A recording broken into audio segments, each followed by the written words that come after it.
Hello again everybody, and a very warm welcome back to the channel. This is the start of a TFDi Designs MD-11 tutorial series. Hit like, hit subscribe, and I'll see you the other side of the intro to kick it off.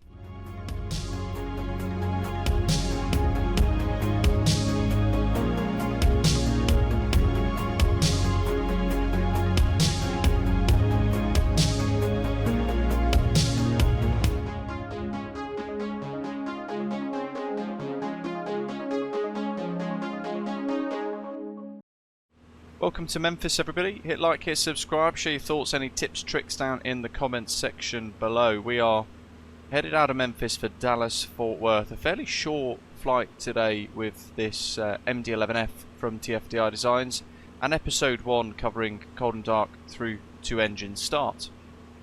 So at the minute we've got GSX firing up and loading various bits of cargo on board, and we're at this beautiful early morning clear sky here in Memphis. All the links for the aircraft, the TFDi Designs website, will be in the description down below, along with the route as well. So hopefully you're going to find the next few episodes really useful and a handy kickstart in the aeroplane to understand some of its quirks, and hopefully you can get confident really quickly. For this you're going to have to go into your profiles in your controls, and depending on what bit of hardware you've got, you are going to need to make sure you have got throttle 3 axis bound as well.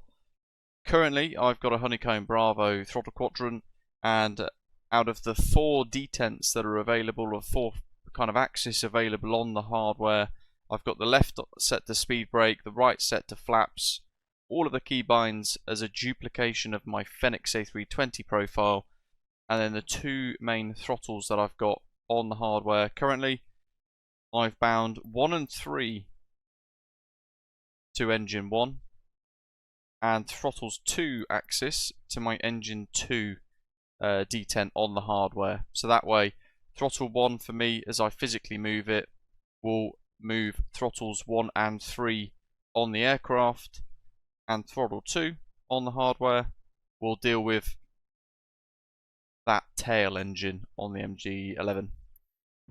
And then we are in the flight deck. So we go straight to the captain's seat, and you're going to go to the options page. Down here you want to add your Simbrief username, whatever that might be, and your Hoppies logon code for ACARS if you want to use that. And then you can set your temperature units and all that sort of stuff if you wish. I'm going to pop Manpad Defense System on because I think it's quite cool, and I'm going to increase my IRS align time to fast. And then I'm going to press save. Having done that and generated a flight plan on Simbrief from Memphis to Dallas Fort Worth, we're going to import the flight plan like so. And then we're going to turn our attention to the aeroplane. So we're currently cold and dark with a GPU available. You can have a look on the services page to open any doors that you need, but also whether or not you've got that GPU connected, and you've got chocks there as well. So the GPU is connected, hence why we have external power available on the top.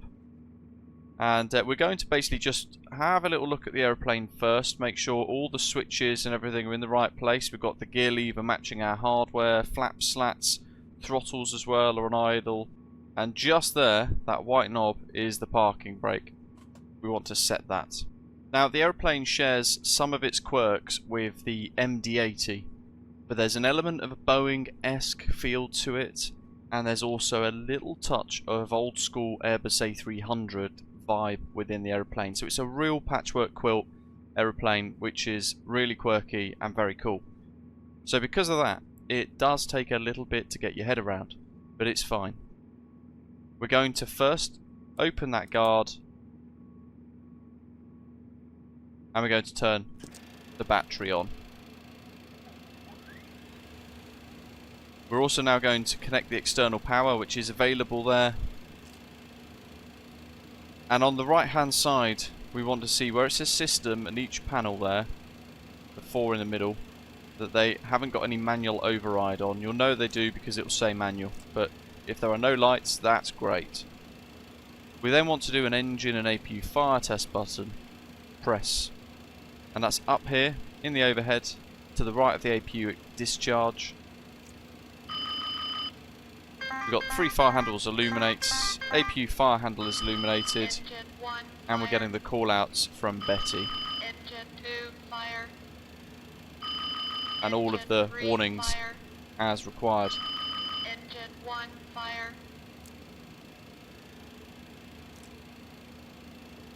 So we'll just clear that off once we're happy with those. Looking down, we want to then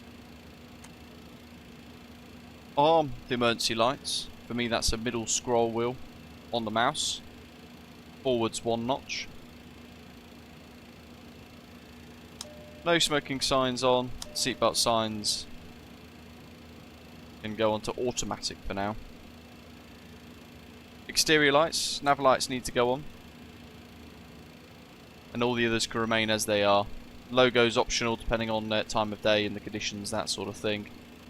We're then going to go up to the top of the overhead panel and we're going to turn nav 1, nav 2 and the auxiliary IRS all on.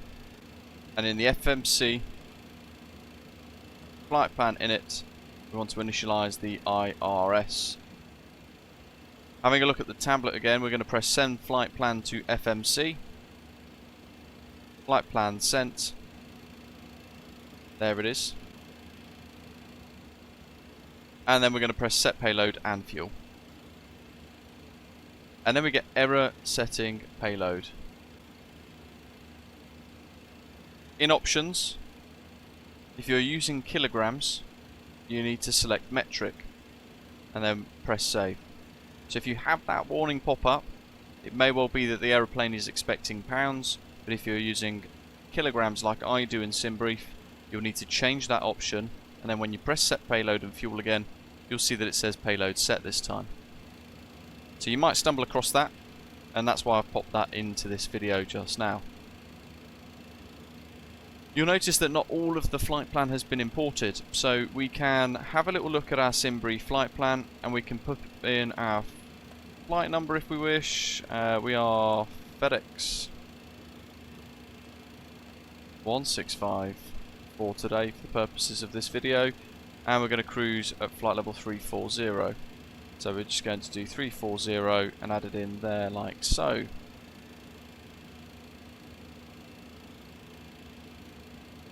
Cost index 27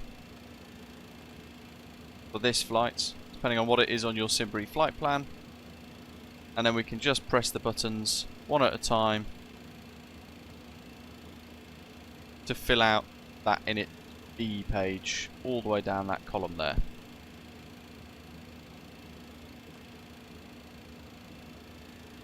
And then we've got our route ready to go, but without any departures. So here's the charts. We're going to depart runway 18 Charlie onto the Child of 5 departure.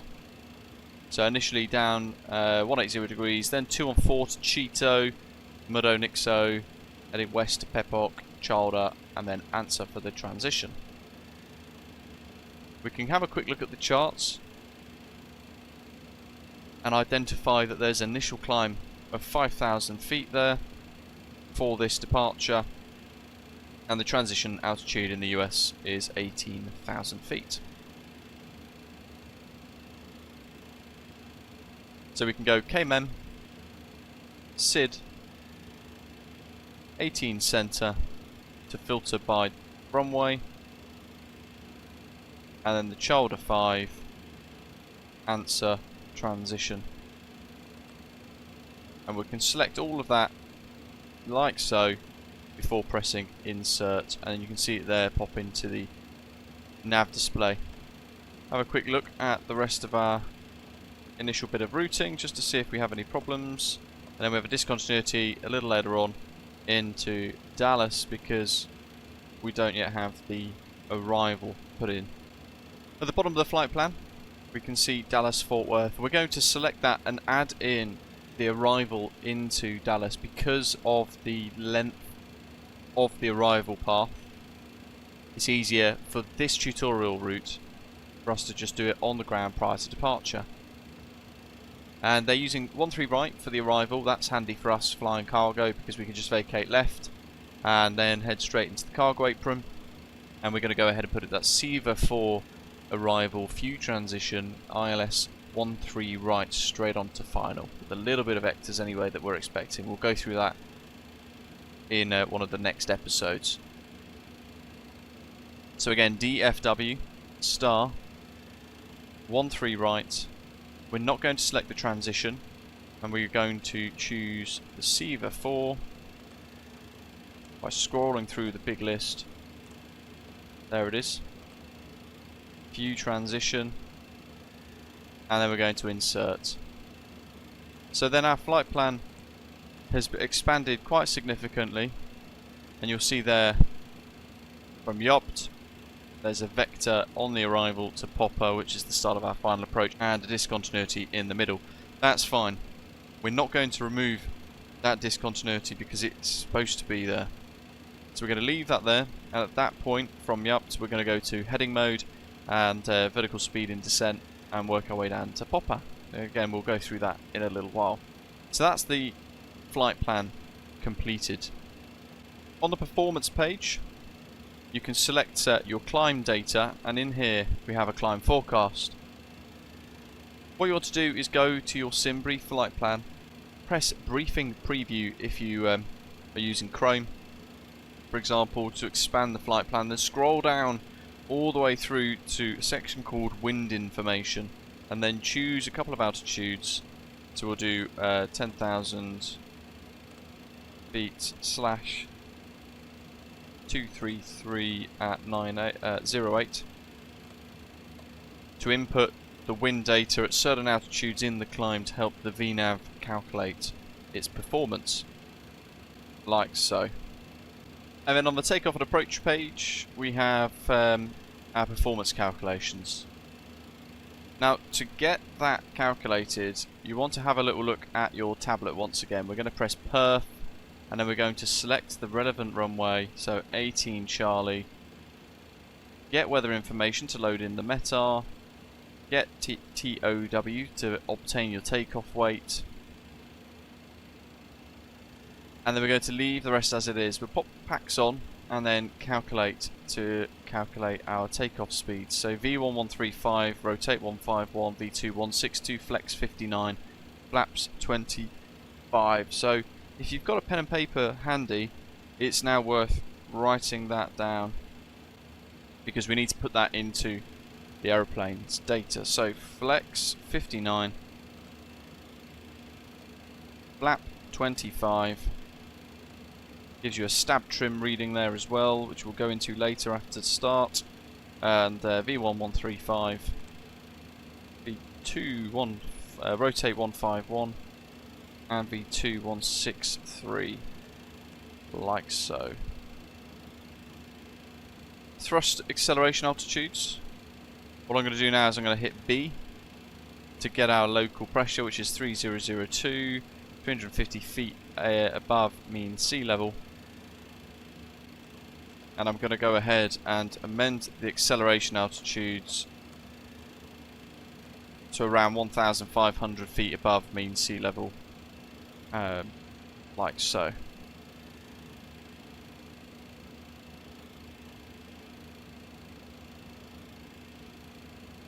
If you press then at the top thrust limits page, you can see the various profiles. We're going to leave climb 1 active, so we're going to select that, and we're going to leave takeoff toga active because we're going to use a flex for departure. That's done. Outside air temperature, so we're going to put T21C.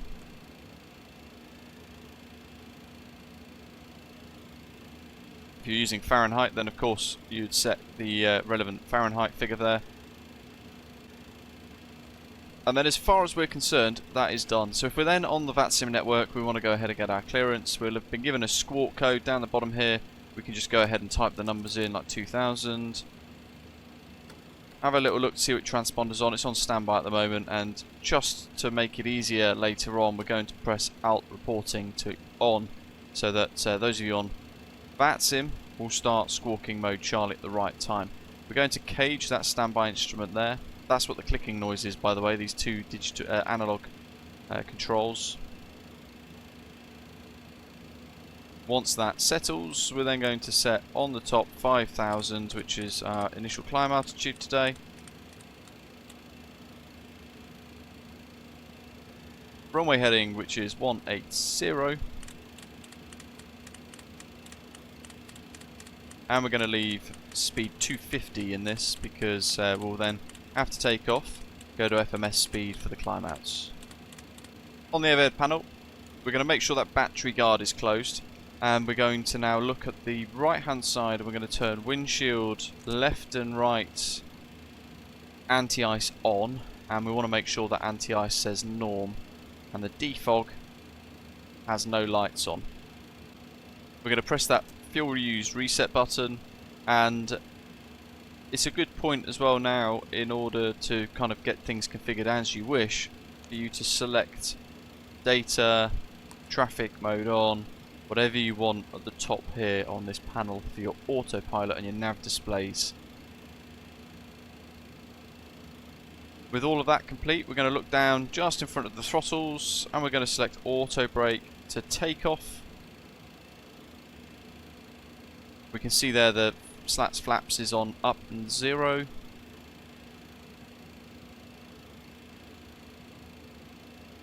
And the fuel switches there are off, with the throttles closed and the reverse levers down. At this point, set your radios. So if you're using VATSIM and you're on Unicom, for example, we would choose 1228. But if you're using the CTAF system in the States, you can go ahead and select the active frequency for CTAF, or if there's air traffic control online, set their relevant frequency as well. Okay, so next, pushback. If you're using something like GSX, you want to go ahead and connect your pushback tug, and we're going to start the APU while that's happening because it can take a little while. So up in the overhead panel, two options: start stop right at the top, or much easier and in reach of the pilots, there's a button underneath external power which you can press. So APU power on, and it will begin to flash. It can take a couple of minutes to fire up. We're going to make sure the emergency power there is on the armed position, as the ground crew are going to work away and get little bits sorted out for us. Now on the right hand screen, to the right of the gear lever there, with the engine page selected, you can see the APU rising on the right hand side. So N2 is currently at 80 and increasing. So that's where we get our APU indications. And at 100%, we'll be able to look up and you can see the APU power is on and the available light is now solid. So underneath on the next panel, we've got the air. APU bleed goes on. Packs 1, 2 and 3 get diverted through the APU system at this point, and we can now remove the external power, which then arms 1, 2 and 3 ACs. And then back on the tablet, we can go to services, make sure all of the doors are closed, like so. We're going to disconnect the GPU, and with the parking brake set, which we did earlier on, we're going to remove the wheel chocks. Now that entire display is green, we're going to go back to a page that's good for us to use, and we're going to press down there to hide the tablet. We're ready for pushback, so beacon light on. Just before you do begin your pushback with the beacon light switched on, you want to look down to the auto brake. On the left you'll see auxiliary hydraulic pump 1. You need to make sure that is then pushed to the on position. Lights and signs all set as required. That's all looking pretty good, and we'll get our clearance to push back. And then we're going to select the relevant pushback direction. Park brakes off using a keybind for this. And on the overhead panel now for the engine start, we're going to select an ignition. We're going to go for ignition mode A today, or you can use B if you wish on another day. It's up to you how you want to use those. So that's all set. And now for the start sequence, we've got the engine page there selected. We're going to begin with start engine 3. So we're going to pull the start selector switch there like so, and then begin to monitor engine 3's progress in the startup. You can see display on the right, but also then on the left hand side on our captain's display. Everything rising nicely. N2 over 15%. Fuel control lever goes to run. And the engine should ignite therefore within 25 seconds with an oil pressure rise and everything staying within good levels.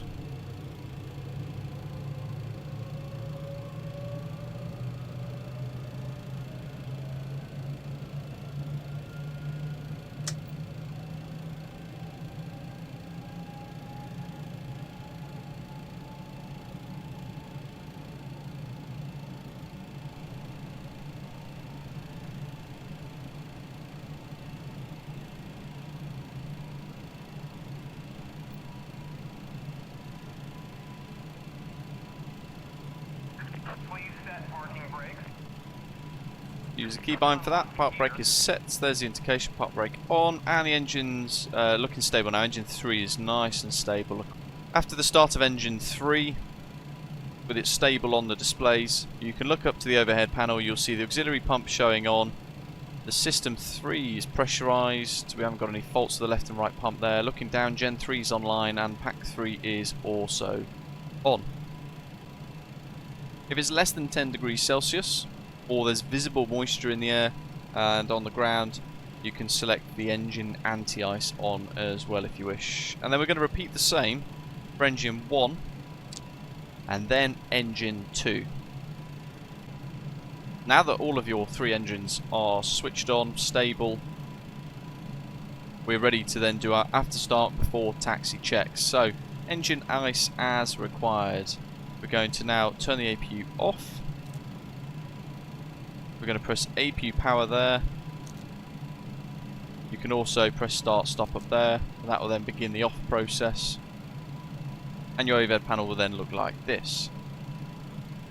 Flaps need to be set for takeoff. And you remember earlier we said we were going to use flap 25. We're going to scroll the dial of flap to 25.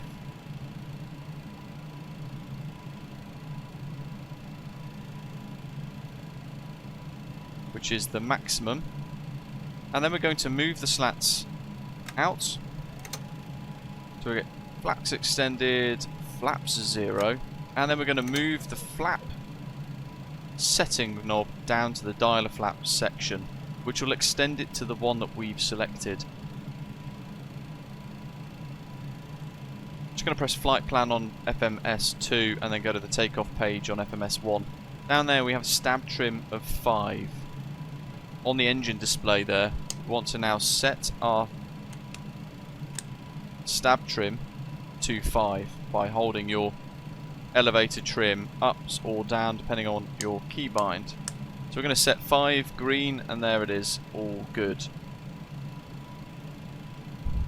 Config page, select, so we're going to press that button. There's our configuration page. You can see the stab trim on the left, and we also want to do our control surface check. So fully left on the ailerons, check the deflections, that's all good.